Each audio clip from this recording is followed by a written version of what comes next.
Capítulo 1. Você não é a sua mente. Tópico: o maior obstáculo para a iluminação. Iluminação. O que é isso? Por mais de 30 anos, um mendigo ficou sentado no mesmo lugar, debaixo de uma marquise, até que um dia uma conversa com um estranho mudou sua vida. Tem um trocadinho aí para mim, moço? Murmurou, estendendo mecanicamente seu velho boné. Não tenho, disse o estranho. O que há nesse baú debaixo de você?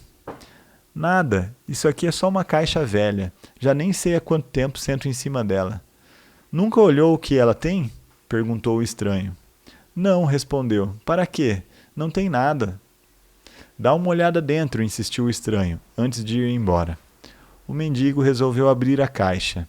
Teve que fazer força para levantar a tampa e mal conseguiu acreditar ao ver que o velho caixote estava cheio de ouro. Eu sou o estranho sem nada para dar.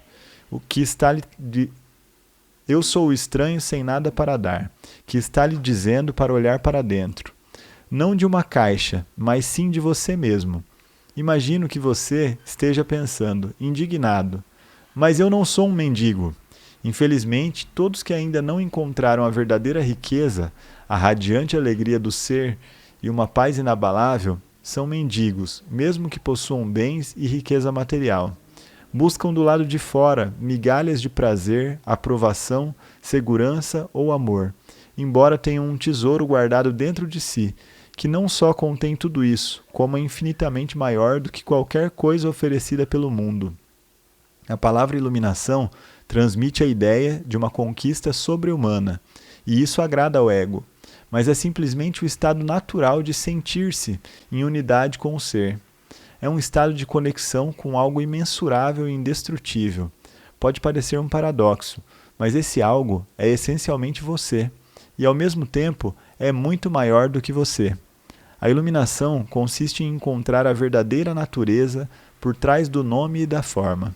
A incapacidade de sentir essa conexão dá origem a uma ilusão de separação, tanto de você mesmo quanto do mundo ao redor. Quando você se percebe, consciente ou inconscientemente, como um fragmento isolado, o medo e os conflitos internos e externos tomam conta da sua vida.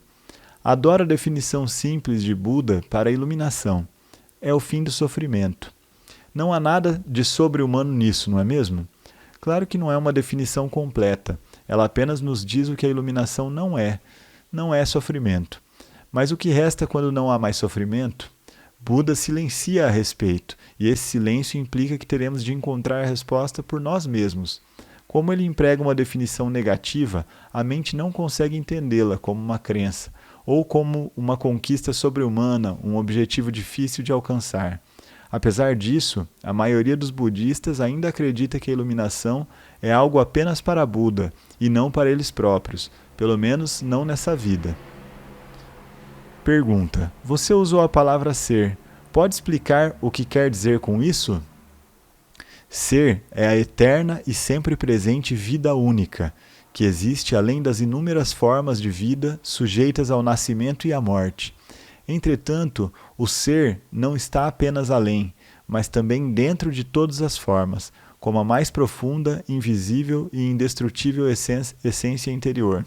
Isso significa que ele está ao seu alcance agora, sob a forma de um eu interior mais profundo, que é a verdadeira natureza dentro de você.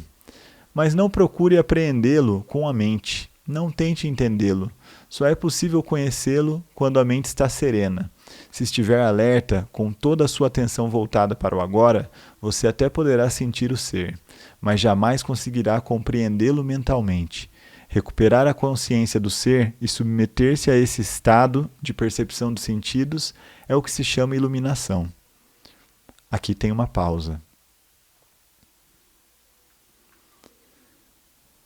Pergunta: quando você diz ser com letra maiúscula, está falando sobre Deus? Se estiver, por que não diz expressamente? A palavra Deus tornou-se vazia de significado ao longo de milhares de anos de utilização imprópria. Emprego-a ocasionalmente, mas com moderação. Considero imprópria a sua utilização por pessoas que jamais tiveram a menor ideia do reino do sagrado, da infinita imensidão contida nessa palavra, mas que a usam com grande convicção, como se soubessem do que estão falando. Existem ainda aqueles que questionam o termo, como se soubessem o que estão discutindo. Esse uso indevido dá origem a crenças, afirmações e delírios absurdos, tais como o meu ou o nosso Deus é o único Deus verdadeiro, o seu Deus é falso, ou a famosa frase de Nietzsche, Deus está morto. A palavra Deus se tornou um conceito fechado. Quando a pronunciamos, criamos uma imagem mental, talvez não mais a de um velhinho de barba branca, mas ainda uma representação mental de alguém ou de algo externo a nós, e que quase inevitavelmente alguém ou alguma coisa do sexo masculino. Tanto Deus quanto ser são palavras que não conseguem definir nem explicar a realidade por trás delas. Ser, entretanto, tem a vantagem de sugerir um conceito aberto. Não reduz o invisível infinito a uma entidade finita. É impossível formar uma imagem mental a esse respeito. Ninguém pode reivindicar a posse exclusiva do ser.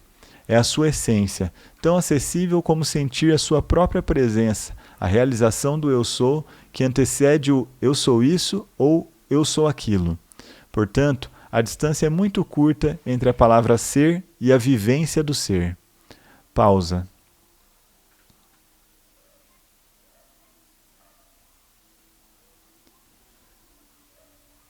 Pergunta: qual o maior obstáculo para vivenciar essa realidade? Identificar-se com a mente, o que faz com que estejamos sempre pensando em alguma coisa. Ser incapaz de parar de pensar é uma aflição terrível, mas ninguém percebe, porque quase todos nós sofremos disso, e então consideramos uma coisa normal. O ruído mental incessante nos impede de encontrar a área de serenidade interior, que é inseparável do ser. Isso faz com que a mente crie um falso eu interior que projeta uma sombra de medo e sofrimento sobre nós. Examinaremos esses pontos detalhadamente mais adiante. O filósofo Descartes acreditava ter alcançado a verdade mais fundamental quando proferiu sua conhecida máxima: penso, logo existo. Cometeu, no entanto, um erro básico ao equiparar o pensar ao ser e a identidade ao pensamento. O pensador compulsivo, ou seja, quase todas as pessoas, vive em um estado de aparente isolamento ou um mundo povoado de conflitos e problemas. Um mundo que reflete a fragmentação da mente em uma escala cada vez maior. A iluminação é um estado de plenitude, de estar em unidade e, portanto, em paz. Em unidade tanto com o universo quanto com o eu interior mais profundo, ou seja, o ser.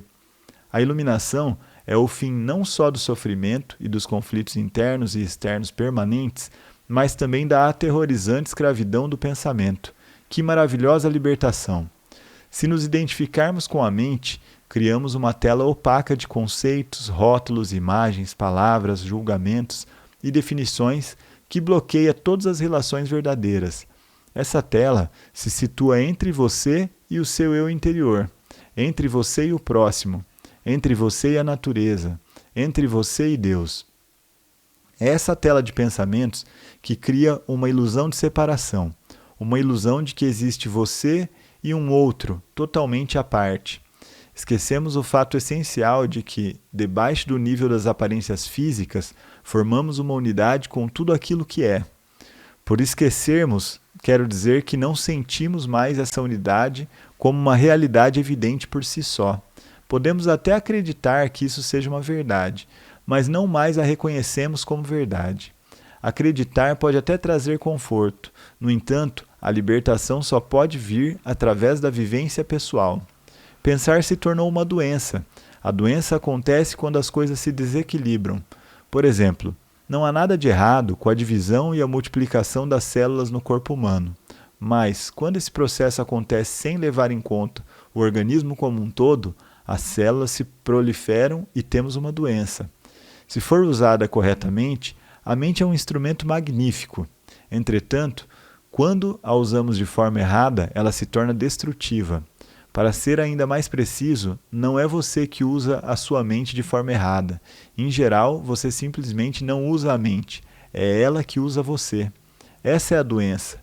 Você acredita que é a sua mente. Eis aí o delírio. O instrumento se apossou de você. Pergunta. Não concordo muito com isso. É verdade que penso muito sem um objetivo definido, como a maioria das pessoas, mas ainda posso escolher como usar a minha mente para ter e conseguir coisas, e faço isso o tempo todo. Só porque podemos resolver palavras cruzadas ou construir uma bomba atômica, isso não significa que estejamos usando a mente. Assim como os cães adoram mastigar ossos, a mente adora transformar dificuldades em problemas. É por isso que ela resolve palavras cruzadas e constrói bombas atômicas. Mas essas coisas não interessam a você. Pergunto então, você consegue se livrar da sua mente quando quer? Já encontrou o botão que a desliga? Pergunta. A ideia é parar de pensar completamente? Não, não consigo, a não ser por 1 ou 2 segundos. Então, é porque a mente está usando você. Estamos tão identificados com ela que nem percebemos que somos seus escravos. É quase como se algo nos dominasse sem termos consciência disso e passássemos a viver como se fôssemos a entidade dominadora. A liberdade começa quando percebemos que não somos a entidade dominadora, o pensador. Saber disso nos permite observar a entidade. No momento em que começamos a observar o pensador, ativamos um nível mais alto de consciência.